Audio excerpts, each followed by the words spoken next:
रूपांतरण और प्रासंगिक दृश्यों का सहारा लिया गया है। दर्शक ये ध्यान रखें। वडनगर के गौरीकुंड में हर साल जन्माष्टमी के अवसर पर बड़ा मेला लगता था। पिता दामोदर दास मोदी ने नरेंद्र को मेला घूमने के लिए 1 रुपया दिया। उस वक्त देश के कई हिस्सों में भीषण बाढ़ आई थी।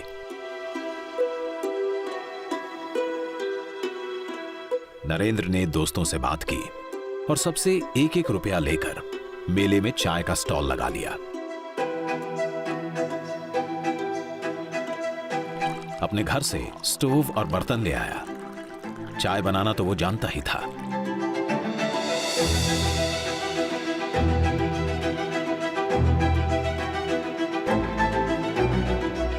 इससे जमा हुए पैसे उसने बाढ़ पीड़ितों की सहायता के लिए दे दिए।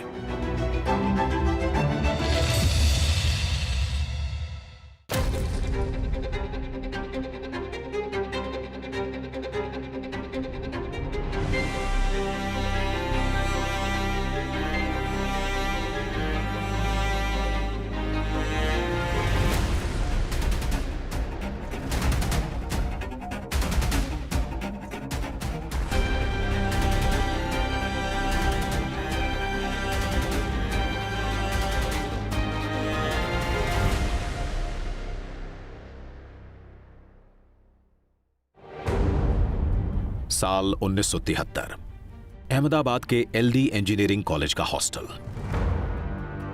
मेस बिल में भारी बढ़ोतरी कर दी गई। छात्रों ने इसके विरोध में हड़ताल कर दी। 23 साल का नरेंद्र भी इस आंदोलन से जुड़ गया। ये चिंगारी गुजरात में महंगाई, बेरोजगारी, कालाबाजारी और भ्रष्टाचार के विरुद्ध ऐतिहासिक नवनिर्माण आंदोलन के रूप में भड़क गई।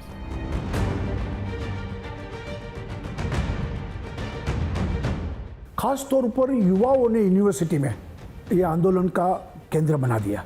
उस वक्त स्लोगन था, अगर सच के नाम बगावत है तो समझो हम सब बागी है। जय प्रकाश नारायण जिंदाबाद, संपूर्ण क्रांति जिंदाबाद। नवनिर्माण आंदोलन ने गुजरात में चिमनभाई पटेल की कांग्रेसी सरकार को उखाड़ फेंका। इंदिरा सरकार तक हिल गई। नवनिर्माण के बाद चुनाव हुआ तो पहली बार गैर कांग्रेसी सरकार बनी, जनता मोर्चा बना, बाबूभाई जसभाई पटेल मुख्यमंत्री बने। जल्द ही एक और बड़ा राजनीतिक भूकंप आने वाला था। 12 जून 1975 इलाहाबाद हाईकोर्ट के जज जस्टिस जगमोहन लाल सिन्हा ने इंदिरा गांधी के रायबरेली से सांसद के तौर पर हुए चुनाव को रद्द कर दिया। इंदिरा गांधी 1971 में हुए चुनाव में सरकारी तंत्र का दुरुपयोग करने की दोषी पाई गईं।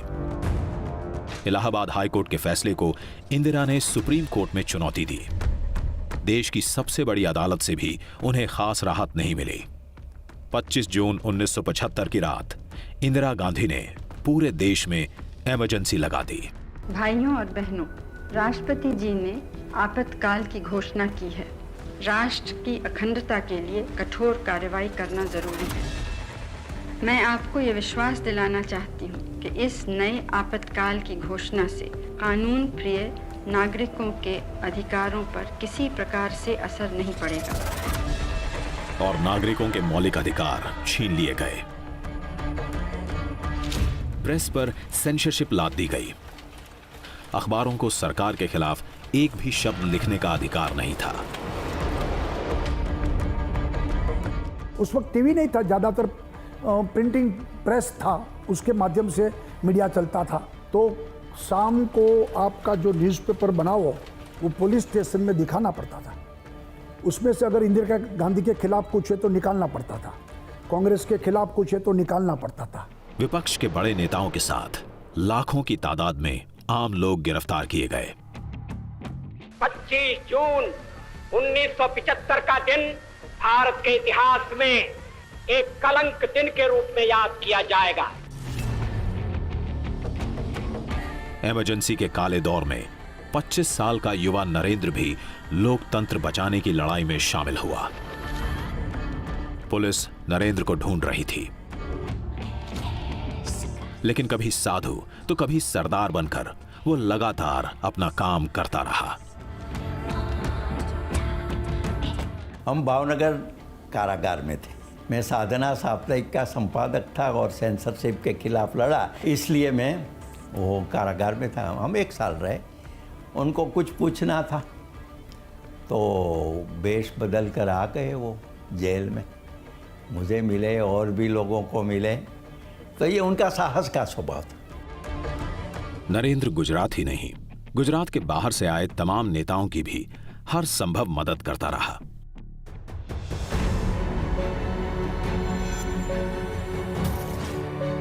गुप्त बैठक आयोजित करने से लेकर जरूरी दस्तावेज और प्रतिबंधित पत्र पत्रिकाएं सुरक्षित जगह पहुंचाने तक।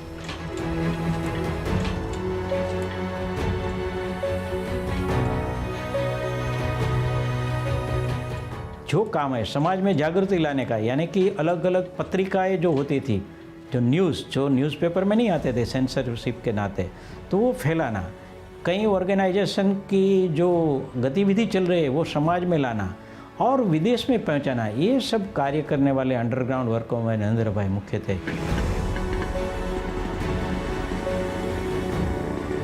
मीटिंग की सिस्टम कैसी थी? बिफोर सनराइज हमें वहाँ पहुँचना, आफ्टर द सनसेट सबको निकलना। तो मीटिंग पूरी हो गई और हम सब निकले। माने नरेंद्र भाई हमसे आगे थे, मैं बाकी के लोगों के साथ एक पुरानी गाड़ी में था और आगे पुलिस खड़ी थी। मैं तो घबरा गया। उन्होंने भी देखा कि पुलिस है। वो तो बड़े चालाक होशियार, उन्होंने राइट सिग्नल दिखाया और फिर लेफ्ट बताया। तो मैं घबरा गया कि ये कैसा है, मगर फिर कि मैं राइट को जाता हूँ, आपको लेफ्ट में जाना है। आपातकाल में पिता दामोदर दास मोदी नरेंद्र को लेकर बहुत चिंतित थे। पता नहीं बेटा कहाँ है, किस हाल में है। वे किसी भी तरह नरेंद्र से मिलना चाहते थे। छोटे भाई पंकज ने नरेंद्र से संपर्क किया। नरेंद्र भेष बदलकर छिपते छिपाते अपने मामा के घर अहमदाबाद के दाणी लीमड़ा इलाके पहुंचा, जहां उसने पिता और भाई को बुला लिया था। पिता नरेंद्र की वेशभूषा देखकर दंग रह गए।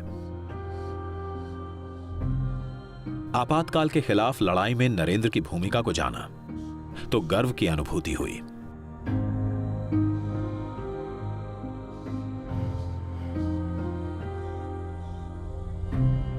इमरजेंसी ने नरेंद्र को बड़ी भूमिका निभाने का मौका दिया।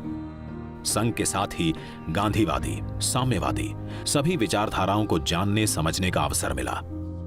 संघ से जुड़े लोगों को गुप्त ढंग से जोड़ने का काम तो चलता ही रहा। अटल जी भी जेल में थे, अडवाणी जी भी जेल में थे और संघ के जितने लोग थे सब जेल में थे, बाला साहब जी भी। मगर ये लोगों के बीच में जो है पत्र व्यवहार के थ्रू पूरा जो जनता पार्टी का फॉर्मेशन के बारे में चर्चा होता था। 21 मार्च 1977 इमरजेंसी हटी, चुनाव हुए और केंद्र में मोरारजी देसाई की अगुवाई में पहली गैर कांग्रेसी सरकार बनी। उनके मंत्रिमंडल में वाजपेयी, आडवाणी जैसे जनसंघ के बड़े नेता भी शामिल हुए। Our decision is that you choose Morarji Desai.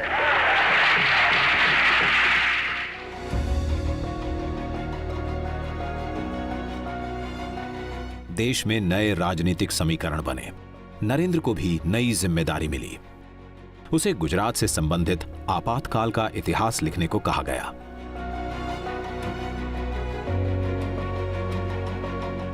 Narendra ने पुस्तक लिखी, संघर्ष मां गुजरात। तो इमरजेंसी में पूरा कार्य संघर्ष में कैसे चला, इसमें वेश बदल करना, अंडरग्राउंड लोगों को संपर्क रखना, कब कौन कहाँ सत्याग्रह करेगा और जेल में जाएगा, ऐसे अंडरग्राउंड नेताओं की जो बैठक होती थी उनकी भी व्यवस्था करना, ऐसे सब व्यवस्थाओं में नरेंद्र भाई का रोल एक बड़ा था, जो हम संघर्ष में गुजरात वो पुस्तक में काफ़ी कुछ पढ़ सकते हैं। 27 साल के नरेंद्र की पुस्तक का लोकार्पण मुख्यमंत्री बाबूभाई जसभाई पटेल ने किया। यह पुस्तक भारतीय लोकतंत्र के सबसे अंधेरे काल का चमकदार दस्तावेज बन गई। पुस्तक इतनी लोकप्रिय हुई कि इसका हिंदी अनुवाद आपातकाल में गुजरात नाम से प्रकाशित हुआ। भूमिकाएं, स्थान बदलते रहे, अविरल। इमरजेंसी के बाद नरेंद्र का दिल्ली आना जाना लगा रहा। संरक्षक की भूमिका निभाते आ रहे वकील साहब नरेंद्र को तराशते रहे। वकील साहब की सलाह मानते हुए मोदी ने दिल्ली यूनिवर्सिटी से 1978 में बीए किया। मोदी जी वकील साहब के मानस पुत्र थे। वकील साहब के स्मरण में ही पूरा संस्कार धाम खड़ा है, जिसे लक्ष्मण ज्ञानपीठ के नाम से हम जानते हैं। 11 अगस्त 1989 दोपहर 3:15 बजे गुजरात के मोरबी में मच्छू नदी पर बना बांध तेज बारिश से टूट गया। कुछ ही देर में बाढ़ के प्रकोप से 15,000 से अधिक लोगों की जान चली गई। शहर शमशान बन गया। लाशों के कारण महामारी फैलने का खतरा बढ़ गया। इस त्रासदी की जानकारी पाते ही मोदी फटाफट मोरबी पहुंचे। संघ के स्वयं सेवकों के साथ मिलकर बाढ़ पीड़ितों की सहायता की। घर घर में जाके उसका कीचड़ कादव निकालना, इतना ही जो मृतदेह उनका अंतिम संस्कार करना। नरेंद्र भाई भी उसमें हमारे वकील साहब की सूचना से तुरंत पहले ही वीक में आ गए। मोरबी के बाढ़ पीड़ितों के लिए राजकोट में राहत शिविर लगाए गए और इन शिविरों में सबका ध्यान रखा गया। यहां मुस्लिम परिवार बड़ी तादाद में थे, जिनके लिए रमजान के महीने में सहरी तक की व्यवस्था की गई। ये सब काम बड़ा कठिन था और उसको फिर से खड़ा करना, ये पूरा मेरे ख्याल से 2-3 महीने तक ये काम चला था और नरेंद्र भाई उसमें निरंतर वहां पर बने रहे थे। मोरबी की घटना के 2 हफ्ते पहले ही मोरारजी देसाई की जगह चौधरी चरण सिंह ने पीएम की कुर्सी संभाली, लेकिन उनकी सरकार भी 6 महीने के अंदर गिर गई। जनता मोर्चा का प्रयोग 3 साल में धराशायी हुआ और जनवरी 1980 में हुए चुनावों में इंदिरा गांधी ने सत्ता में वापसी की। 6 अप्रैल 1980 जनसंघ से जुड़े नेताओं ने भारतीय जनता पार्टी का गठन किया। अटल जी ने घोषणा की, भारतीय जनता पार्टी बनी। पहला अधिवेशन मुंबई में हुआ। अटल जी का वो बहुत बड़ा वाक्य है, अंधेरा छटेगा कमल खिलेगा, और कमल की घोषणा हुई उस वक्त। 1981 में तमिलनाडु के मीनाक्षीपुरम में बड़ी संख्या में दलित परिवारों को इस्लाम में धर्मांतरित किया गया। इस घटना से देश भर में हाहाकार मचा। हिंदू समाज की एकता को सुदृढ़ करने के लिए संघ परिवार तेजी से हरकत में आया। देश भर में एकात्मता यात्रा का सिलसिला शुरू हुआ। देश के करीब 6 करोड़ लोगों से इस दौरान संपर्क किया गया। इस यात्रा के गुजरात में आयोजन का दायित्व संभाला नरेंद्र मोदी ने। मोदी की नेतृत्व क्षमता को नया आयाम मिला। देशनो तमाम नागरिक एक छे। देश के तमाम नागरिक एक है। इस उद्देश्य के साथ गंगा जी और भारत माता, गंगा जी का कुंभ और भारत माता का चित्र लेकर एक साथ 2 रथ देश भर में निकाले गए। मैं मानता हूं कि ये रथ यात्रा किस तरह से निकाली जाए, इसका विचार भी नरेंद्र भाई का ही था। 31 अक्टूबर 1984 को इंदिरा गांधी की हत्या से उपजी सहानुभूति लहर के कारण कांग्रेस को बम्पर जीत हासिल हुई। बीजेपी को सिर्फ 2 सीटें मिली। अगले ही साल गुजरात में विधानसभा के चुनाव हुए। कांग्रेस ने 182 में से 149 सीटें हासिल की। बीजेपी को महज 11 सीटें मिली। बीजेपी को मजबूत करने के लिए संघ से अच्छे प्रचारकों को पार्टी में भेजने का सिलसिला शुरू हुआ।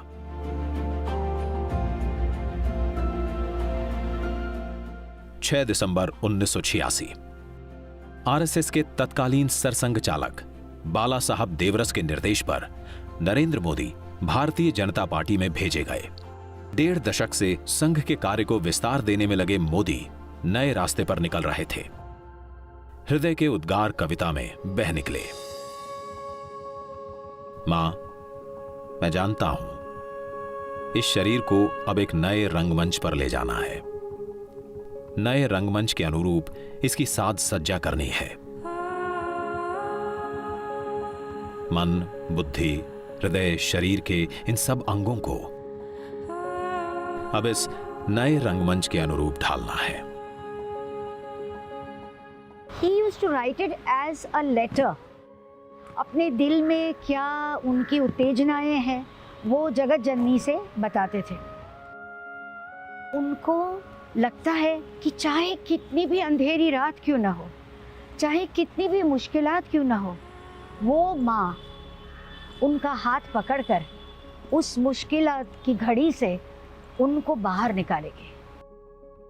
संघ से बीजेपी में आते ही मोदी के सामने एक बड़ी चुनौती 1987 में आई, जिसे उन्होंने अवसर में बदल दिया। अहमदाबाद नगर निगम का चुनाव था। रणनीति और प्रचार की जिम्मेदारी खुद मोदी ने संभाली। नारा दिया, बस હવે तो भाजप। उस टाइम नरेंद्र भाई मोदी ने ये स्लोगन दिया था, बस अब भाजप। उस टाइम पे जो स्लोगन बने, जिस स्लोगन ने एक बहुत बड़ा अहम रोल प्ले किया बीजेपी को ऊपर उठाने का देश की पॉलिटिक्स में, इलेक्टोरल पॉलिटिक्स में, वो स्लोगन्स का जो कॉइनर थे उसके, वो ज्यादातर नरेंद्र भाई थे। अहमदाबाद नगर निगम चुनावों में बड़ी जीत के बाद नरेंद्र मोदी को गुजरात बीजेपी का संगठन मंत्री बना दिया गया। मोदी ने गुजरात में बीजेपी की जड़ें मजबूत करने के लिए यात्रा की रणनीति का सहारा लिया। किसानों के मुद्दों को लेकर 1987 में न्याय यात्रा, तो आदिवासी इलाकों को केंद्र में रखते हुए 1988 में लोक शक्ति यात्रा।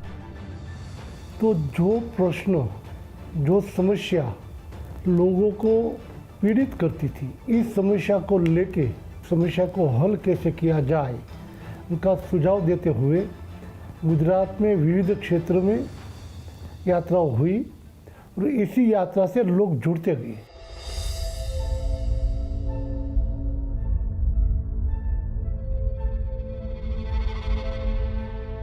उन्नीस में ही मोदी एक और यात्रा पर निकले, भोले भंडारी के दर्शन के लिए कैलाश मानसरोवर यात्रा पर। विदेश विभाग की तरफ से पहली बार कैलाश मानसरोवर यात्रा के लिए यात्रियों का जत्था भेजा जा रहा था। मोदी भी ऐसे ही एक जत्थे में शरीक हुए। यात्रा से वापस लौटे तो सूचना मिली कि पिता दामोदर दास मोदी की तबीयत काफी खराब है। नरेंद्र तुरंत वडनगर पहुंचे।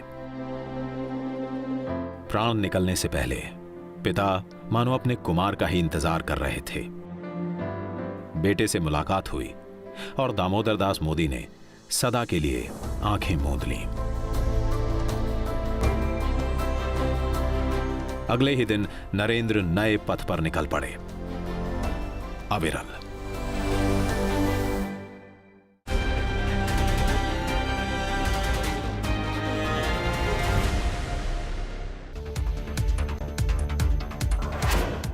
देश के पहले राष्ट्रीय सहकारिता सम्मेलन की शुरुआत, सहकारिता मंत्री अमित शाह का बयान, सहकार से समृद्धि के मंत्र पर बढ़ रहे हैं आगे, भारत के संस्कारों में है सहकारिता।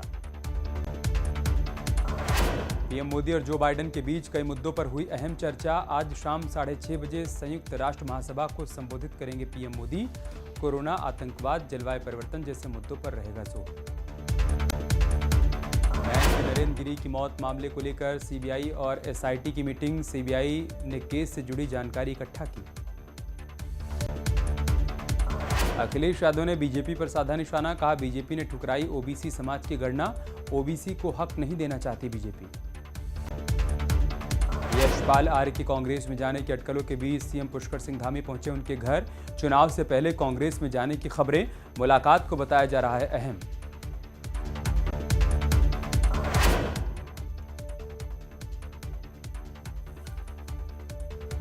देहरादून में कांग्रेस के प्रदेश अध्यक्ष गणेश गोदियाल ने की प्रेस कॉन्फ्रेंस, करप्शन से जुड़े अलग अलग मुद्दों पर सरकार से मांगा जवाब।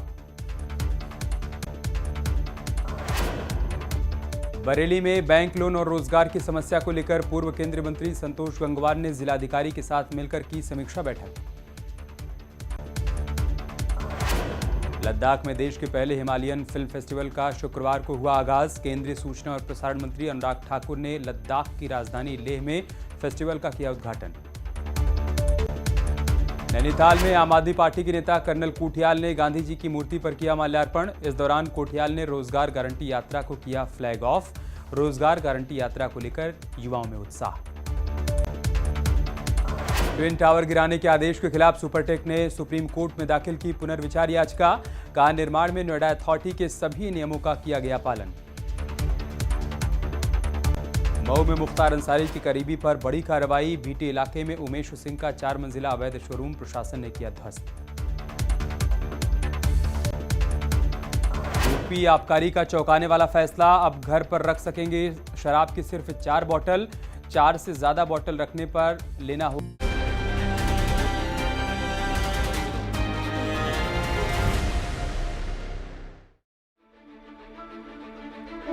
बोफोर्स घोटाले के साए में 1989 के लोकसभा चुनाव हुए। गुजरात में जनता दल के साथ मिलकर बीजेपी ने चुनाव लड़ा। मोदी को अपनी रणनीतिक कुशलता दिखाने का बड़ा मौका मिला। गठबंधन के तहत गुजरात में जिन 12 सीटों पर बीजेपी चुनाव लड़ी, उन सभी सीटों पर बीजेपी की जीत हुई। मोदी का सिक्का और जमा। कि मोदी जी का काम करने का तरीका वो अपने आप में एक अनूठा है। काम कुछ भी हो, उसका पूरा आयोजन करना और आयोजन को एक बार चकास लेना, उसके बाद अमल में लाना। तो ये प्लानिंग करके किसी काम को अंजाम देने की जो उनकी पद्धति है, उसी में ही इनकी सफलता का राज है। 1989 के लोकसभा चुनावों ने बीजेपी को ताकत दी। पार्टी ने सोमनाथ से अयोध्या तक रथ यात्रा का फैसला किया। रथ यात्रा की पूरी प्लानिंग मोदी के जिम्मे रही, जो गुजरात में पहले ही कई सफल यात्राएं आयोजित कर चुके थे। सोमनाथ से अयोध्या की यात्रा बीजेपी के लिए काफी महत्वपूर्ण रहने वाली थी। आजादी के तुरंत बाद सरदार पटेल की प्रेरणा से सोमनाथ मंदिर का पुनर्निर्माण हुआ था। बीजेपी अपनी अगुवाई में भगवान श्री राम की जन्मभूमि अयोध्या में मंदिर निर्माण कराना चाह रही थी। रामलला के जन्म स्थान की उस जगह जहां के प्राचीन मंदिर को बाबर के सेनापति मीर बाकी ने तोड़कर बाबरी मस्जिद बनवा दी थी। रथ यात्रा के जरिए बीजेपी राम मंदिर के लिए जन समर्थन जुटाने की तैयारी कर रही थी। पार्टी का अपना जनाधार बढ़ना स्वाभाविक था। आडवाणी की यात्रा अपनी मंजिल तक पहुंच नहीं पाई, लेकिन साल भर बाद मोदी खुद एक बड़ी यात्रा पर निकले। बीजेपी के तत्कालीन राष्ट्रीय अध्यक्ष मुरली मनोहर जोशी के साथ उन्होंने कन्याकुमारी से यात्रा की शुरुआत की। इसे नाम दिया एकता यात्रा का। हमारी मांगे हैं 3। धारा 370 हटाओ, आतंकवाद मिटाओ, भारत देश बचाओ। उस वक्त कश्मीर में पंडितों की हत्या, उनकी बहु बेटियों के साथ बलात्कार, पलायन जारी था। घाटी में पाकिस्तान प्रायोजित आतंकवाद के खिलाफ पूरे देश को जगाने के उद्देश्य से थी मोदी की ये यात्रा। जिद ये कि जान रहे या जाए, श्रीनगर के लाल चौक पर तिरंगा फहरा कर रहेंगे। लाल चौक में पोस्टर्स लगाएं, दीवारों पे लिखा है, जिसने अपनी मां का दूध पिया हो वो श्रीनगर के लाल चौक में आए, आकर के भारत का तिरंगा झंडा फहराएं, और अगर वो जिंदा वापस जाएगा तो आतंकवादी से इनाम देंगे। आतंकवादी कान खोल करके सुन ले। 26 जनवरी को परसों, अब चंद घंटे बाकी हैं, लाल चौक में फैसला हो जाएगा किसने अपनी मां का दूध पिया।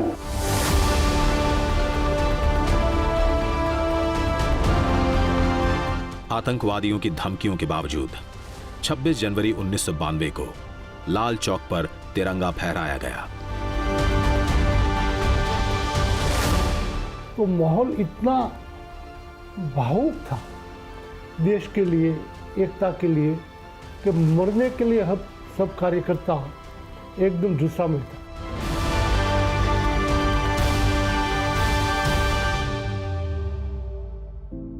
दिसंबर 1992 अयोध्या में बाबरी मस्जिद का विवादास्पद ढांचा गिरा दिया गया। गुजरात में जनता दल और बीजेपी का गठबंधन टूटा। 1995 के गुजरात विधानसभा चुनावों में बीजेपी अकेले लड़ी। जबरदस्त जीत हासिल हुई। गुजरात में पहली दफा बीजेपी की अपनी बहुमत की सरकार बनी। जीत के पीछे थी नरेंद्र मोदी की रणनीति। BJP came to power with almost 2/3 majority in 1995. सबने सोचा कि शंकर सिंह वाघेला चीफ मिनिस्टर बनेंगे, उनकी भी आकांक्षाएं थी। लेकिन नरेंद्र भाई ऐसा मानते थे कि केशुभाई का सीएम बनना वो पार्टी के लिए ज़्यादा हितकारी रहेगा, और उन्होंने पार्टी में ऐसा एक माहौल बनाया जिसकी वजह से केशुभाई चीफ मिनिस्टर बने। जीत की खुशी ढंग से मना पाते उससे पहले ही पार्टी के अंदर बड़ा बवंडर उठ खड़ा हुआ। शंकर सिंह वाघेला ने विद्रोह कर दिया। केशुभाई की सरकार में अपने समर्थकों की अनदेखी का आरोप लगाया। ठीकरा फोड़ा नरेंद्र मोदी के सर पर। तो बीजेपी के जो एमएलए थे उनमें उन्होंने एक तरीके से एक फूट डालने का प्रयत्न किया। शंकर सिंह वाघेला बड़ा तबका लेके वो चले गए यहां से खजुराहो, और उनके समाधान की बात जब अटल जी और शीर्ष नेतृत्व ने की, तब शंकर सिंह ने शर्त रखी थी कि मोदी जी को गुजरात के बाहर भेजा जाए, तभी हम वापिस आके केशुभाई की सरकार को चलाएंगे। तो अटल जी ने ये फॉर्मूला स्वीकार किया, और मोदी जी तो वैसे भारतीय जनता पार्टी के समर्पित कार्यकर्ता थे ही, पार्टी जो फैसला करे उनको स्वीकार करते थे। तो इसी फैसले में उनको गुजरात छोड़ने का तय हुआ। नरेंद्र मोदी इस पूरे घटनाक्रम से आहत हुए, लेकिन पार्टी के हित में गुजरात छोड़ना स्वीकार किया। 28 सितंबर 1995 को गुजरात के संगठन महामंत्री का पद त्याग दिया। क्या हार में, क्या जीत में, किंचित नहीं भयभीत में, कर्तव्य पथ पर जो मिले यह भी सही वह भी सही।